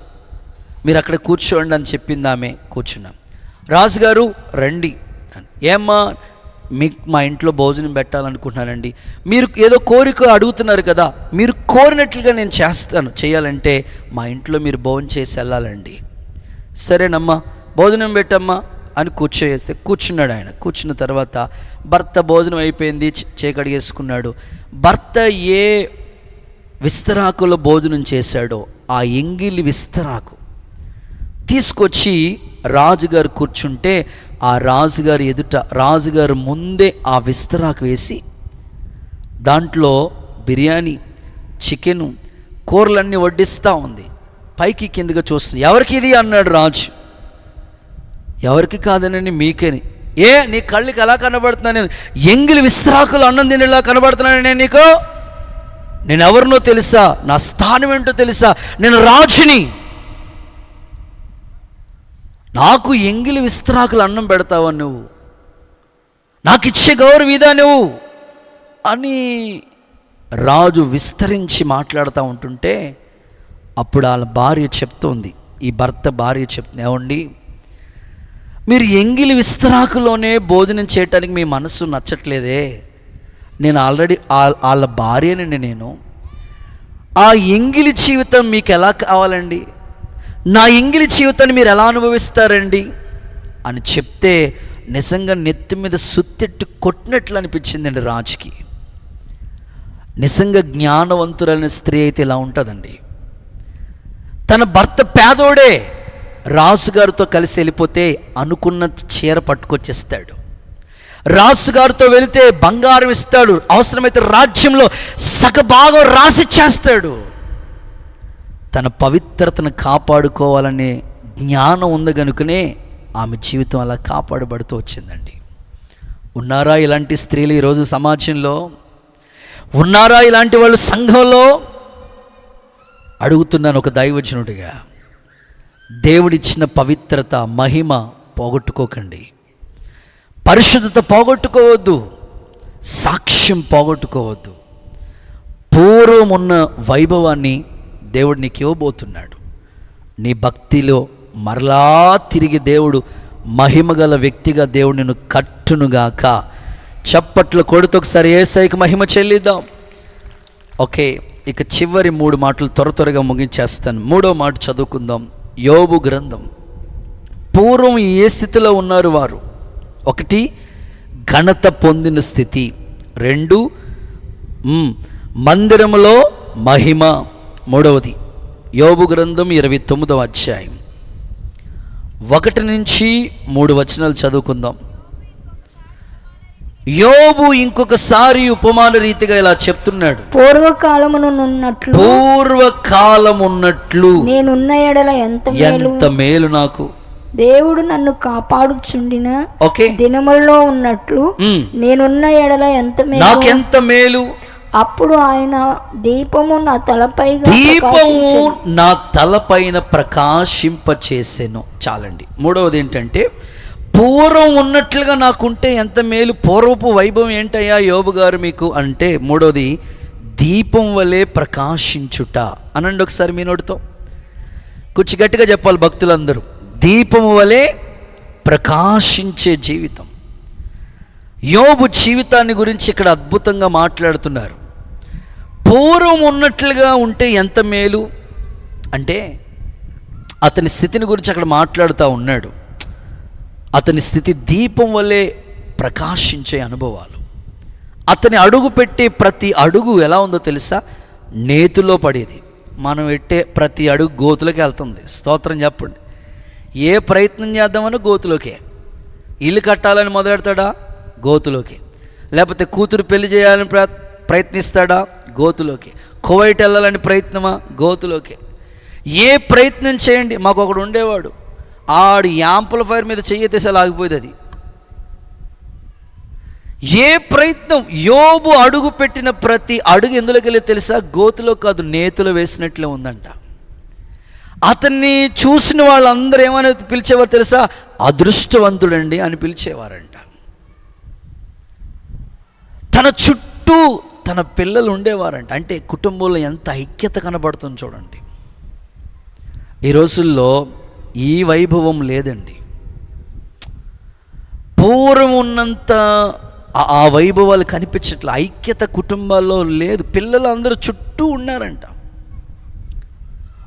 ఇప్పుడు ఉన్న ఇంట్లో పరిస్థితులు ఎలాంటివంటే భర్త దారి భర్తది, భార్య దారి భార్యది, పిల్లల దారి పిల్లలది. ప్రకాశించవలసిన వాళ్ళు ఆరిపోతున్నట్లే కనిపిస్తున్నాయి. కానీ బాప్తిస్మిచ్చి యోహాను గురించి ఏమని రాయబడి ఉంది?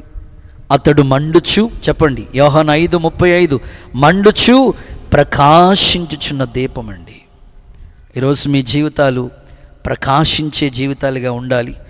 దేవుడు అలా ఉండాలని కోరుకుంటున్నాడు. భక్తిహీనుల దీపము ఆరిపోతూ ఉంటుంది, కానీ మీ దీపాలు ఎప్పుడు కూడా వెలుగుతూ అనేకులకి వెలిగించేవాళ్ళుగా. భక్తుడైన దావీదుని గురించి రాయబడిన మాట, ఇశ్రాయేలుకి దీపమగు నీవు ఎప్పటికీ నువ్వు ఆరిపోకూడదయ్యా.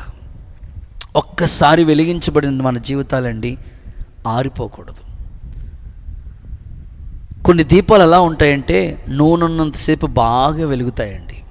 ఆదివారం వచ్చినప్పటికి అబ్బో వాళ్ళు అస్సలు ఎంత ఫైరో మనకు అర్థం కాదు. మళ్ళీ సోమవారం నుంచి శనివారం దాకా మ్యాట్నీకి వెళ్తూనే ఉంటారు వాళ్ళు. మండుచు ప్రకాశించే దీపాలుగా మీరు ఉండాలి. అది పూర్వపు వైభవం. యోబుకి పోగొట్టుకున్నవన్నీ మరలా రెండంతలుగా దేవుడు ఇచ్చాడు కదా. మీ జీవితంలో కూడా పూర్వపు వైభవం. గుజరాత్లో స్టీఫెన్ గారు అని ఒక గొప్ప దైవజనుడు ఉన్నారు. అసలు ఎంత ఫైరు, ఒక అగ్ని లాంటి సేవకుడు. అన్నోళ్ళు చెప్తే నేను విన్నాను ఆయన గురించి సాక్ష్యం. ఓ సేవకులు చెప్తా వచ్చారు. ఎంత స్ట్రిక్ట్గా ఉంటారో, ఎంత వైభవమో. సో ఇలాంటి సేవకులు నేటి దినాల్లో ఉన్నారండి. దేవుడు అలాంటి వాళ్ళని లేపుతున్నాడు సేవలో. మండుదాం, అనేక దీపాలు, ఆరిపోతున్న దీపాలను వెలిగిద్దాం. ఆయన రాజ్యం కొరకు గుంపు జనాంగాన్ని సిద్ధపరుద్దాం. అలాంటి కృపకు దేవుడు మిమ్మల్ని పాత్రులుగా మార్చునుగాక. ఒకసారి చేతులు పైకెత్తి హల్లెలూయా చెప్పండి. ఈ రోజుల్లో దీపాలు ఆరిపోతున్నాయి. ఎలాగో తెలుసా? ఒకసారి పాస్టర్ గారు ప్రార్థన చేయడానికని హౌస్ విజిటింగ్కి వెళ్ళారంట. వెళితే ఆ గృహదర్శిని ప్రార్థన చేయడానికి వెళితే వాళ్ళ అమ్మగారు అక్కడే ఉన్నారు. ఒరే పాస్టర్ గారు వస్తున్నారా, ఒరే టీవీ కట్టండి రా. పాస్టర్ గారు వస్తే భక్తి మారిపోద్ది కదా. అబ్బో పాస్టర్ గారు వచ్చారు, టీవీ కట్టండి రా అంటే ఆడెవడో 6 కొట్టాడంట.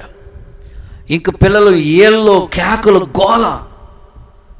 పాస్టర్ గారు వచ్చిన, మీ అమ్మాయి టీవీ కట్టమంటే ఏంటమ్మా అని ఆ పాపను అడిగారంట. ఇదిగో రాత్రి మా అమ్మ 2 గంటల టీవీ చూసింది, ఏం చేయమంటావు అంటుందంట పొట్టిది. దేవుడికి స్తోత్రం చెప్పండి. ఇంకా ఆల్ డోర్స్ క్లోజ్, ఏమని మాట్లాడతాం మేము? ఇంకా వాళ్ళ అమ్మే అలా చేస్తుంటుంటే ఇంక పిల్లలకి ఏం చెప్తాం చెప్పండి? భోజన బల్ల చుట్టూ పిల్లలు ఎలా ఉండాలి? జిల్లేడు మొక్కల్లా ఉన్నారు వాళ్ళు, ఒలీవ మొక్కల్లా లేరు వాళ్ళు. రాత్రి 2 గంటలలాగా మా అమ్మ టీవీ చూసింది, ఏమంటావు ఇప్పుడు? టీవీ కట్టమంటావు? ఇంకేం చెప్తారా పాస్టర్ గారు? ఏం చెప్పడానికి లేదు ఇంకా. సరేనమ్మా లోపలికి వెళ్దాం, ప్రార్థన చేద్దామని చూస్తే, ఆ లోపలికి వెళ్ళి చూస్తే మొత్తం ఈ బార్బర్ షాప్ దగ్గర కటింగ్ చేయించుకోవడానికి కటింగ్ షాప్ దగ్గరికి వెళ్తే ఆ చుట్టూ సినిమా వాళ్ళు చిన్న చిన్న వాల్ పోస్టర్లు పెడతా ఉంటారు. అలాగే వీళ్ళు ఇల్లంతా కూడా మొత్తం సినిమా వాల్ పోస్టర్లు అతికించారంట.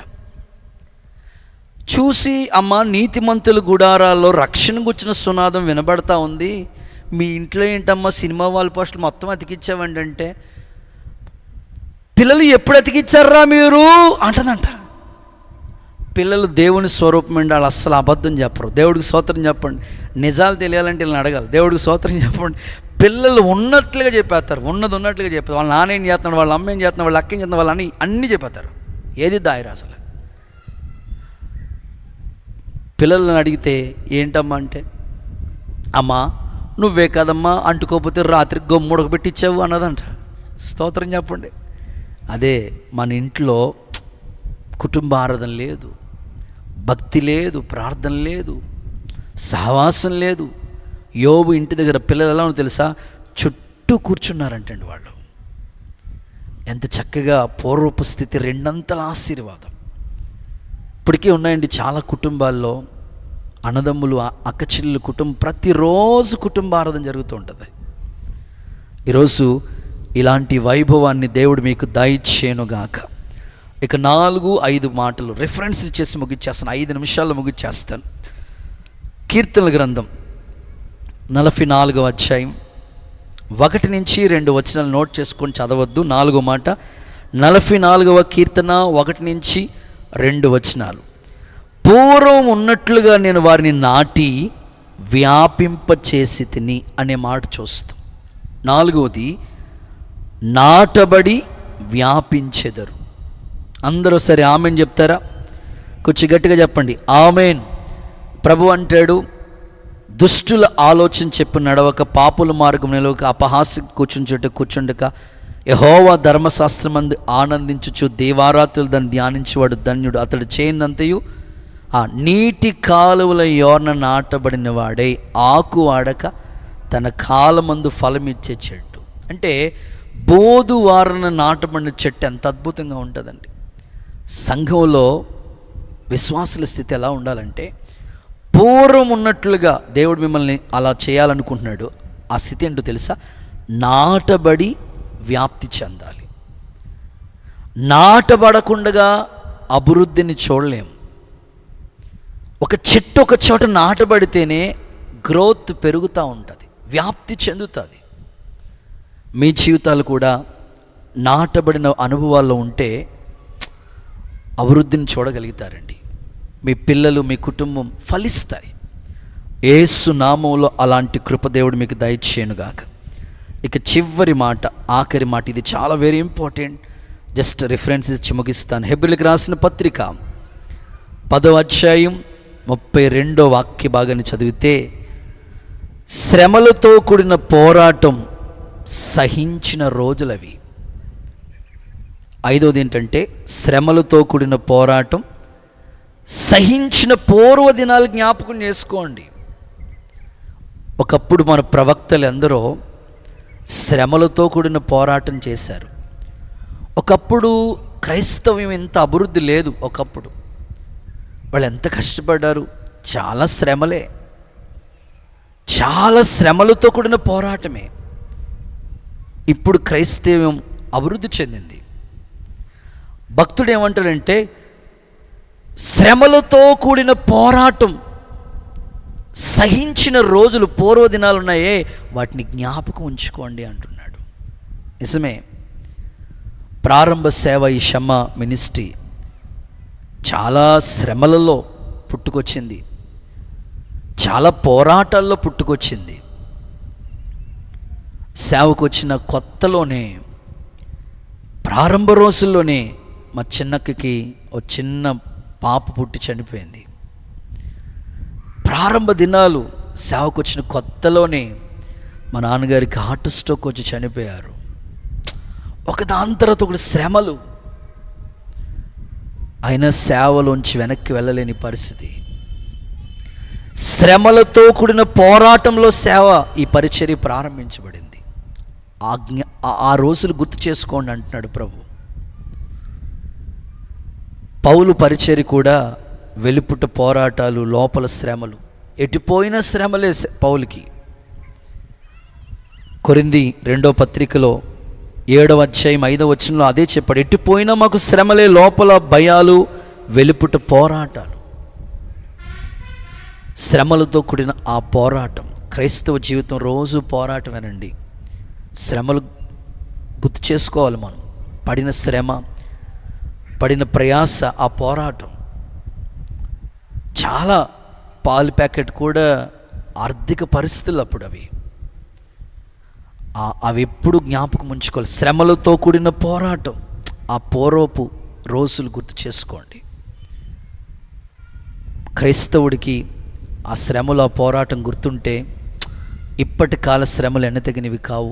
పొందబోయే మహిమ ఎదుట రాజ్యం కోసం చాలామంది తమ ప్రాణాలే అర్పిస్తున్నారు. కనుక ఈ చివరి దినాల్లో కలుగుతున్న చిన్న చిన్న శ్రమలను చూసి వెనక్కి వెళ్ళొద్దు, శ్రమలను చూసి కృంగిపోవద్దు.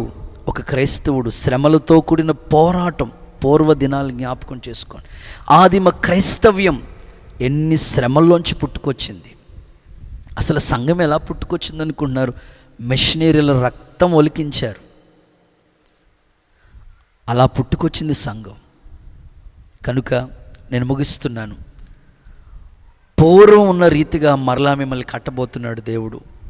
యేసు నామంలో అలాంటి కృప మీకు అనుగ్రహించబడును గాక. మరి పూర్వపు స్థితి ఎలా ఉంది, పూర్వం ఏ రీతిలో వాళ్ళు ఉన్నారో ఒక 5 మాటలు మీ ముందు పెట్టాను. నెంబర్ 1, ఘనత పొందిన స్థితి. నెంబర్ 2, మందిరములో మహిమ ఉన్న స్థితి. నెంబర్ 3, దీపం వలె ప్రకాశించిన స్థితి. నెంబర్ 4, నాటబడి వ్యాపించిన స్థితి. నెంబర్ 5, శ్రమలతో కూడిన పోరాటం సహించిన స్థితి. పూర్వం ఉన్న రీతిగా దేవుడు మరలా మనల్ని తిరిగి కట్టి, ఆత్మీయంగా అంటుకట్టి, రాజ్యం కొరకే స్థిరమైన పునాది మీద నిలిపి రాకడ కొరకు సిద్ధపరచునుగాక. అందరిలాగా లేచినప్పుడు చిన్న ప్రార్థన చేసుకుని ఈ మొదటి రోజు సభను ముగించుకోబోతున్నాం. ఇంతవరకు దేవుడు మనకిచ్చిన సందేశం కొరకై ఆ 2 చేతులు పైకెత్తి బిగ్గరగా స్తోత్రం, స్తోత్రం, హల్లెలూయా, స్తోత్రం అని చెప్పండి గట్టిగా. స్తోత్రం, స్తోత్రం, స్తోత్రం అని చెప్పండి గట్టిగా. అందరు చెప్పాలి హల్లెలూయా, బిగ్గరగా హల్లెలూయా. అందరు చెప్పాలి, అయ్యా మీకు వందనాలు తండ్రి అని 2 చేతులు అల్లాడిస్తూ స్తోత్రమయ్యా. దైవజనుడి నోట మీరు పలికించిన ఈ మాటల కొరకు అందరూ చిన్న ప్రార్థన చేసుకోండి, మౌనంగా ఉండొద్దు. పూర్వం ఉన్న రీతిగా నేను మరలా నిన్ను కట్టిస్తాను. ఒక మాట దేవుడు ఈ మొదటి రాత్రి నీతో చెప్తూ వచ్చాడు. ప్రభా, పూర్వపు ఏ స్థితి ఉందో ఆ స్థితి మీరు మరలా మాకు దయచేయండి అయ్యా అని 2 చేతులు అలా అల్లాడిస్తూ ప్రభువా నీకు స్తోత్రమయ్యా అని ఎలుగెత్తి చేతులెత్తి స్వరమెత్తి మనమందరం కలిసి ప్రార్థన చేసుకోబోతున్నాం. హల్లెలూయా, హల్లెలూయా, హల్లెలూయా. అందరూ ప్రార్థన చేసుకుందాం. హల్లెలూయా.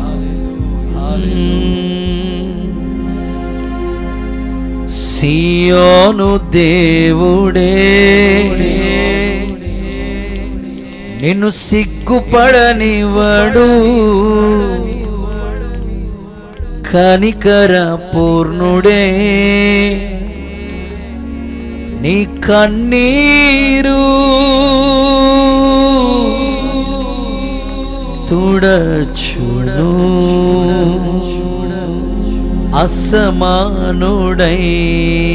వాడు అవమానపరచడు నిన్ను. ఓటమి ఎరుగని మన దేవుడు ఓడిపోనివ్వడు నిన్ను. ఘన కార్యాలెన్నో నీకై చేసినవాడు కష్టకాలమందుని చేయి విడుచునా. అసాధ్యాలెన్నో దాటించిన నాదు నిన్ను దాటిపోవునా. సియోను దేవుడే నిన్ను సిగ్గుపడనివ్వడు. కనికర పూర్ణుడే నీ కన్నీరు తుడుచును. సియోను దేవుడే నిన్ను సిగ్గుపడనివ్వడు. కనికర పూర్ణుడే నీ కన్నీరు తుడచును. పరిస్థితులన్నీ చేజారిపోయినా, ఎంతగా శ్రమ పడుతున్నా, ఫలితమేమీ లేకున్నా, మంచి రోజులు వస్తాయని నిరీక్షణ లేకున్నా, మరలా వారాన్ని మధురంగా మార్చబోతున్నాడు దేవుడు. పూర్వపు స్థితి దయచేయబోతున్నాడు.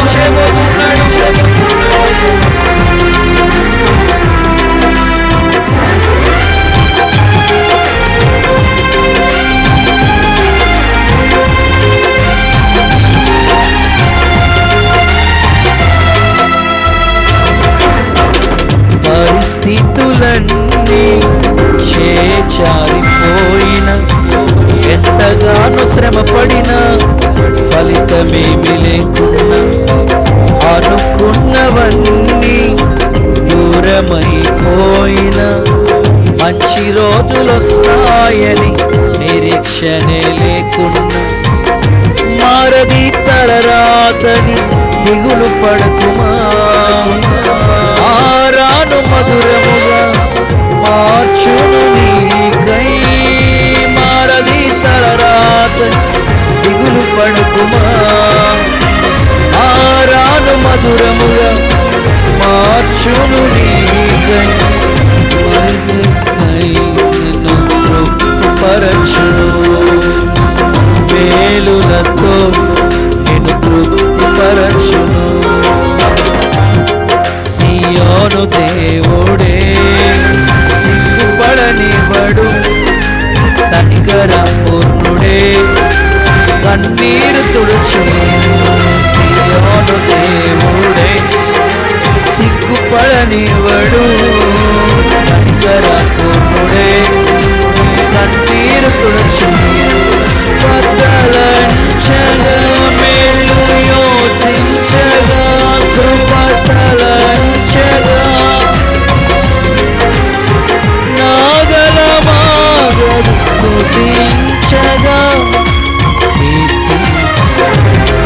బదలంచగా మేలు. సియోను దేవుడే సిగ్గుపడనివ్వడు. కనికర పూర్ణుడే సియోను దేవుడే సిగ్గుపడనివ్వడు. సిగ్గుపడనివ్వడు. యేసయ్యా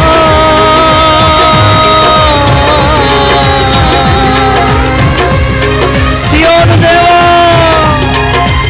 రాజ్యములేనే జగములేనే దేవా, పూర్వపు స్థితి మాకు మరలా దయచేయండి. రిబాల రమణ శబనమాన కథుడవంతరమనమాన శగలరమ. ప్రభువా మండించండి, మహిమతో నింపండి, ఘనత పొందిన స్థితినివ్వండి. మా దీపము వెలుగునించండి నాయన.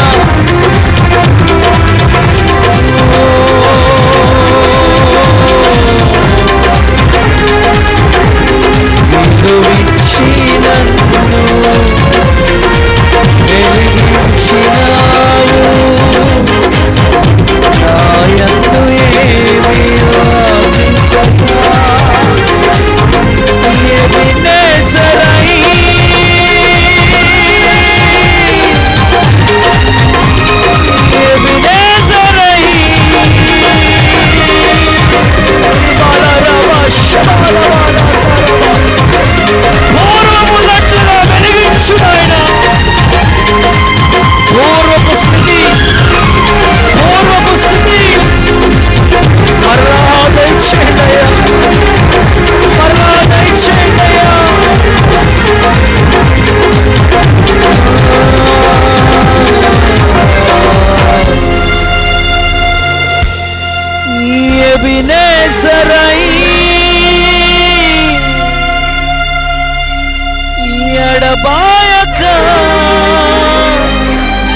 అవును దేవుడు. చేతులు పైకెత్తి ప్రార్థన చేసుకోండి. నిన్ను సిగ్గుపడనీయడు, కనికర పూర్ణుడే. నీ కన్నీరు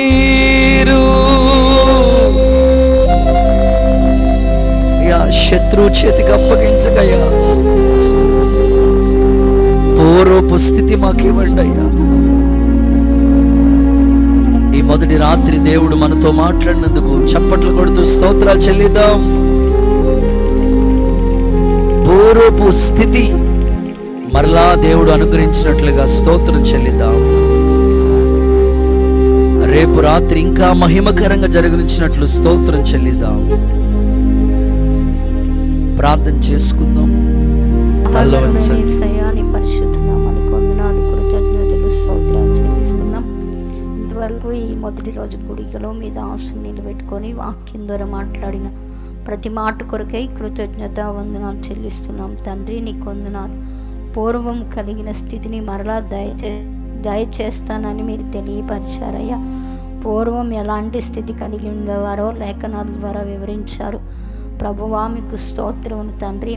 నాయనా నీకు వందనాలు చెల్లిస్తున్నాం. పూర్వం ప్రజలు నా దేవా మహిమతో నింపబడేవారు మందిరం అని వాక్యం సెలవిస్తూ ఉంది. యేసు నామంలో కడవరి మందిరం గంట ఇప్పుడు మందిరం మహిమ అధికమయ్యే కృపను మీరు దయచేయమని ప్రార్థిస్తా ఉన్నా. యేసు నామంలో మహిమ మందిరాల్లో కనబడేటట్లు సహాయం చేయండి అయ్యా. మందిరాల్లో నీ మహిమను ఉంచండి ప్రవ్వా. మహిమను ఎంచకుండా సాతాను ఏలుబడి ఏది కూడా పని చేయకూడదు ప్రవ్వా. నీ మందిరం మహిమతో ఆవరించబడాలి. నీ మందిరాలు మహిమతో కప్పబడాలి. పూర్వం దినాల్లో ఎలాగునున్నాయో అంతకంటే అధికమైన కృప యేసు నామంలో దయచేయమని ప్రార్థిస్తున్నా.